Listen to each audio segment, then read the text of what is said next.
So today on the Accounting for a Community podcast, we have Joseph Apps from Joe Apps Technology joining us to speak about cybersecurity and the cost of neglecting cybersecurity in business. So thanks, Joseph, for joining us today. Thank you for having me here. So do you want maybe tell us a little bit about yourself, a little bit about your company and what you do?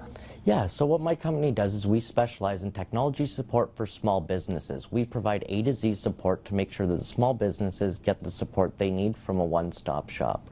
That's really important, especially if you don't have an IT tech in-house or anyone with that type of knowledge, because as we just said, there's a huge cost of neglecting cybersecurity, and there's a lot of risks that you have to mitigate to really protect your bottom line.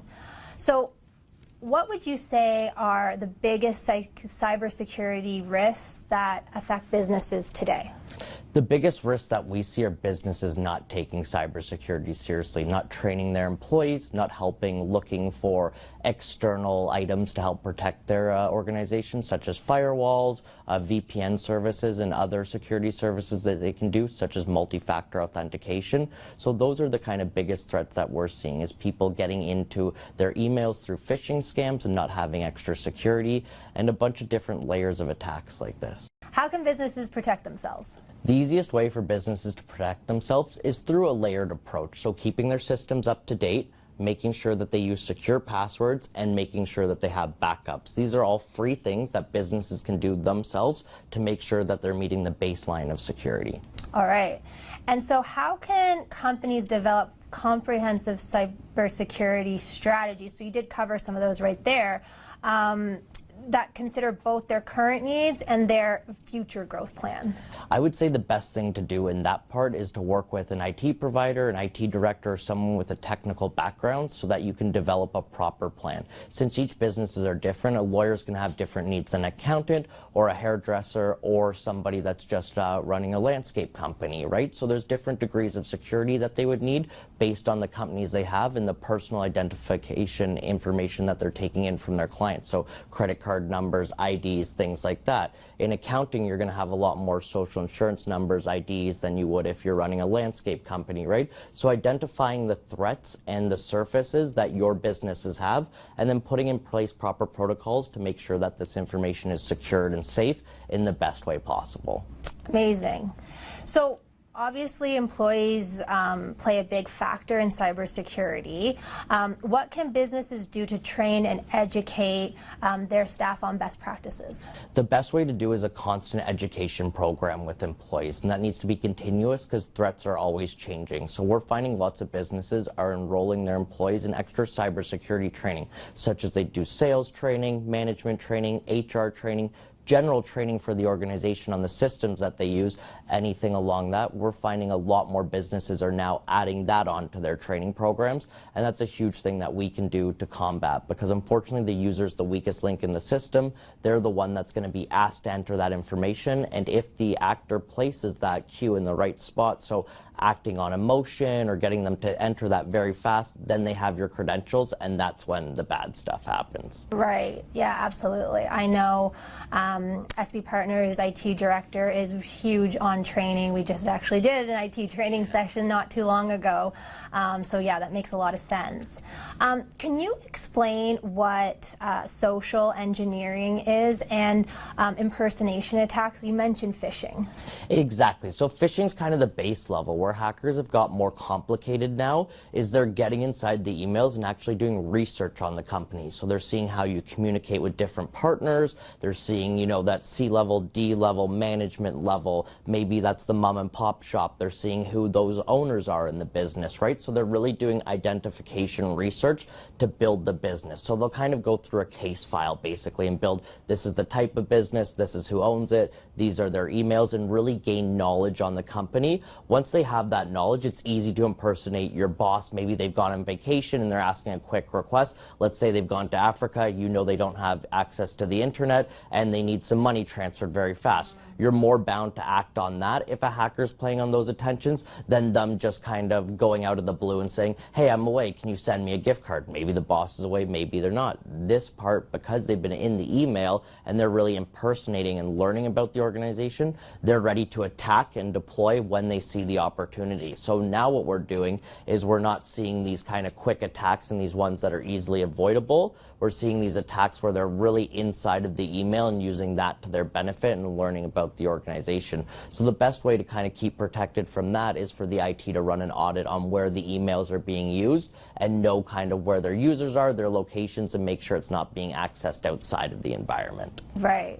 Now with social media and, you know, people being more, their information being more readily available on these different types of platforms, are fraudsters doing that, using that as well? Much more, and this is a big problem we have because your password's probably your dog's name with a 1, 2, or an exclamation mark or something like that, and I'm sure you posted that online somewhere. So we're so free and open to share our information so quickly, but it actually is a huge data point. On Facebook alone, there's 13 different data source access points you've given that might range from, you know, your mother's maiden name to the place that you grew up as a kid to the elementary school you went to. All 3 of those are common security questions that you're asked. Even thinking about it now, you're like, wait, I've answered that before, right? So these are all the things that they can gain information in to get inside of your account. And once they're in there, they can start the impersonation or whatever they're really trying to get from you, right? Maybe learning about family, maybe learning about business, learning about something where they can play on your emotions and cause you to act quickly. Ugh, that's terrible. It's not fun. We got to be right 100% of the time. They got to be right once. That's right. That's right. Okay. So how can business owners then prepare for a cyber attack? The best way for business owners to prepare against cybersecurity attacks is have a backup disaster recovery plan in place. This is if anything and all else fails, you have somewhere to go back to. We find so many businesses don't even have this base level of how they're going to get back, because unfortunately it's not if, it's not where, it's when it's going to happen. You know what I mean? Because if you don't have the proper security, you're not taking it seriously, you are going to get hit with that. So just having that traditional backup disaster recovery plan is a great place to start, because you can put, this is what we're going to do during a disaster, and really just work out that plan. Now, if you want to go next level on that, you really have to start looking at cybersecurity and taking all these new threats seriously, like doing phishing simulations with your employees, so sending them phishing emails to see kind of who's your weakest link, making sure that you have the proper training available, using new antiviruses. So what they're using now is AI instead of just a traditional kind of reading through a list. What this does is allow the AI to look at users' behavior and really work with the user on the computer, because they might be having a bad day or these things that happen. We're humans, we have emotions. If we got to be right 100% of the time, it's easier to have something there helping us. So the big things that companies can look for to do better with on their cybersecurity is training for their employees, phishing protection for their emails, and an advanced antivirus that uses what's called EDR technology, endpoint detection response technology. Okay, can you explain a little bit what those mean? Yeah. So what the EDR technology is this new antivirus technology that we're seeing. It's actually learning traits of how ransomware or these other programs work. So ransomware goes out to a server and usually installs a program on the computer. This program is looking through to make sure that the hashes match. A hash is used when you're installing a program, so they're making sure that those match and that they record to the same place they're supposed to come to, so that it goes back into your computer as being honest. So it's doing a verification check for you. What that verification check gives you is to make sure that no bad actors have kind of put their software in the middle and you're downloading or installing what you're supposed to on your systems. Okay. So how can companies then balance the need for security with the need for accessibility and ease for their employees and customers or clients? That's a question that we always bounce back with, and it's really looking at the risk that that business can take versus the security and usability, right? So it's always kind of playing with the graph depending on the level of risk that the organization is willing to take. So what you'll always want to get done is a risk assessment, and that's how much risk your organization can take versus being usable and secure. That will give you a base level to know what you need to be covered surface level to begin with, right? Are you taking social insurance numbers? Are you taking personal identifiable information or anything along those lines? If you are, you're going to have to be held to a higher standard, and as you'd want to be, right? Because you wouldn't want to go into a lawyer and accountant who, you know, is storing your ID on the desk for the next person to see, right? You want to make sure that those physical filing cabinets, the digital ones, are just as safe for them to get into. to. Yeah, absolutely.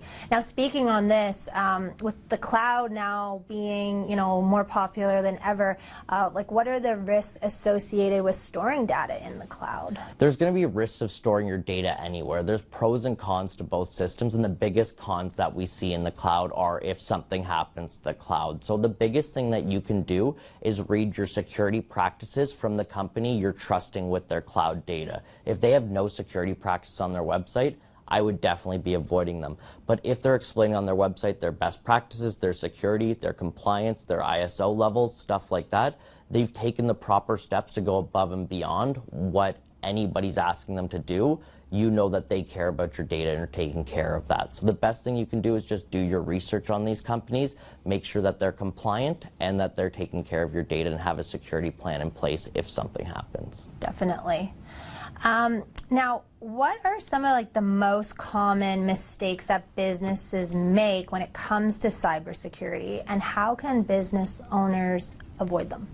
The biggest mistakes that we see are businesses not doing backups or taking them seriously until it's too late. A lot of the time we either find a business has a backup or doesn't have a backup. There's really no in between of it, right? So you're either an owner that knows you need to be backed up, or you're an owner that doesn't or haven't had an issue yet, right? So our big thing is getting people to see the value in it's going to happen and being able to take care of it before it does. Okay. And for the newbies on the block, what is a backup?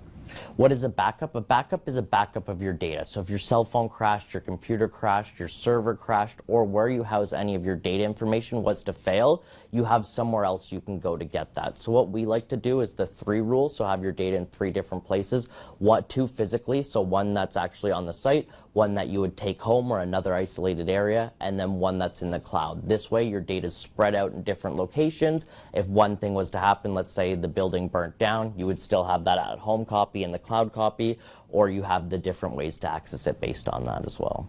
The cloud obviously has become very popular. What other emerging trends in technology are we seeing right now? We're seeing a big trend into automation. A lot of people wanting to automate everyday tasks that really don't need somebody to be there for. Let's say follow-ups, let's say, invoices that are late, things like that, that you can really get different systems such as email systems or other programs to look into and take that data and flush it out for you. So that might be sending an email to follow up with someone that you met at a meeting, follow up on an estimate that you might have, or things that really take 5 minutes of someone's task, take them away from a core task, and really taking those off their plate to save time and give them the return on investment in that. Yeah, absolutely. Automation is so important. What about from a cybersecurity standpoint? Are there any new cybersecurity features on the market right now? Well, the big thing that insurance companies, cybersecurity insurance policies are asking for that users are not aware of and business owners are not aware of, that is a new term, is penetration testing and vulnerability testing. So that's actually doing a test of your environment to see all the surface levels that an attack could get in, some things you might not be compliant with or haven't taken care of. So those are the big new buzzwords that we're seeing on the market right now that we have a lot of clients asking us and coming to us with. These are very important services because they allow you to know what's going on and how you can best protect your network. How important is it for businesses to have a cybersecurity insurance policy? And what are some of the factors that they should consider when they're selecting a policy? A business should have a cybersecurity insurance policy if there's going to be more than they can afford to pay back or lose. So that being, let's say they have 10 computers and they can't afford to replace 10 computers, then you need to have a cybersecurity insurance policy. When we say computers too, there's a lot that goes into a cyber recovery. And I'd like to start there because in a cyber recovery, you need to replace all your computers, you need to bring your data back, but the huge fee that people don't see is the publication fee, so communication, so talking to your clients about what happened, this is the image, and all of that kind of stuff that goes with a data breach, right? So really it's your business's image is now on the line, and you're paying a lot in PR firms or other different places to really accelerate that image on what you've done seriously. So that's a lot bigger of the expense that we see claimed on insurance is the PR part of it, which people don't even think of. They think, oh, get my units and data back, but they don't think of what happens after and their response to clients, right? Because legally in Canada, you have to respond and let your clients know about a data breach within 30 days, and you actually have a security incident number that's filed with CSIS, which is the Canadian Security for Information Control Center, and you have a number that goes in with them too, so it's a case file as well. So it's on file, so if people want to look and see if your business has been breached, they can actually look at that information as well, right? So it's always better to be transparent and open, because you don't want to be the business that's getting blasted in the news, as we've seen with Equifax, GoDaddy, and many of these other providers, right? Especially as a small business, it's a lot harder to cover. At least they kind of have the budgets to make that go to the last page of Google. Yeah. Oh, wow.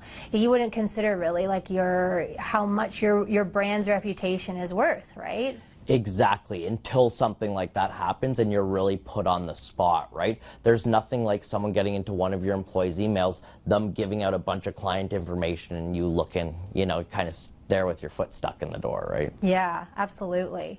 Now, with employees working now more hybrid type environments or working directly from home, what would you say are kind of like the best practices for this new type of working environment? The best practices, and these are ones that are still need to be adopted, but using VPNs at home so you're isolated from your main network. You have the kids at home playing Roblox, or someone surfing a website, and that can affect your computer just because it's on the same network. A lot of the attacks we see are from the network, and they pass laterally across. So the best thing is to separate a network if possible. Not really possible at most houses, nor do people have the knowledge to. So the second is to use a VPN program, so all your traffic's filtered through a firewall at another central location. Okay, so I have a question. If you're at an airport, for example, and let's say you're tapping into your company's VPN, are there risks associated to that? Because you're using the VPN, there's not the risk that you would typically get if you're just signing into the airport and on there. There's always going to be risks, especially if the hackers are very good, but because of the VPN having encryption end-to-end, it is going to thwart and block a lot of that, and they're just going to move on to the next person who's easier. At the end of the day, the harder you make it for the hacker, they're going to be deterred to get away and not wanting to hack you, right? So there is still limited security concerns in that, but you've neglected a lot of them by doing that. Okay. And what would you say you can do to mitigate the risk of data and apps in the cloud? So the best way to mitigate the risk of the cloud is using multi-factor authentication. There's a reason people are pushing that so far. It's because if someone gets your password, they need another additional verification code to get in. That's going to be the best way to do it, is to stop it through this way. Multi-factor authentication. Yeah, because you're going to get that second code, and you're usually going to get an email that says, you've attempted to log in, but we didn't get your code. Did you get this? Giving you a warning that someone's probably trying to get into your account. That's the safest way the cloud can be. And working with providers, like I mentioned earlier, who have good security practices and are posting that transparently on their site. I think the more transparent everyone is about cybersecurity, the bigger the industry will be able to grow and become better, because we're all working together. Yeah, absolutely, absolutely. Well, this has all been super informative and helpful, so thank you so much for sharing your knowledge and information. Are there any, key messages or takeaways you think business owners should hear about cybersecurity? Yeah, I think the biggest one is watch your passwords. Those are the easiest ways we're finding people to get in, is through their passwords, and then using the phishing campaigns, as we discussed, to use their passwords against the business. So make sure your employees are using secure passwords, use a password manager or get one for your business. Those are the big things that we're seeing that businesses can do to prevent bigger issues from happening. Absolutely, absolutely. I use LastPass. It's my favorite thing. I don't know any of my passwords anymore, which is amazing. And I would have to agree that having LastPass has definitely helped me stay more secure. And the nice thing is about security, it's also very easy to use, and you can get into your apps easier, which is a double bonus as well. Absolutely. Well, thank you so much for joining us today, Joseph. It was great. Where can people find you if they want to learn more about your business? If they want to learn more, they can go to joeups.ca. We have a blog, we offer a newsletter, and we'd be happy to share this information with them. Great. Thanks, Joseph. Thank you.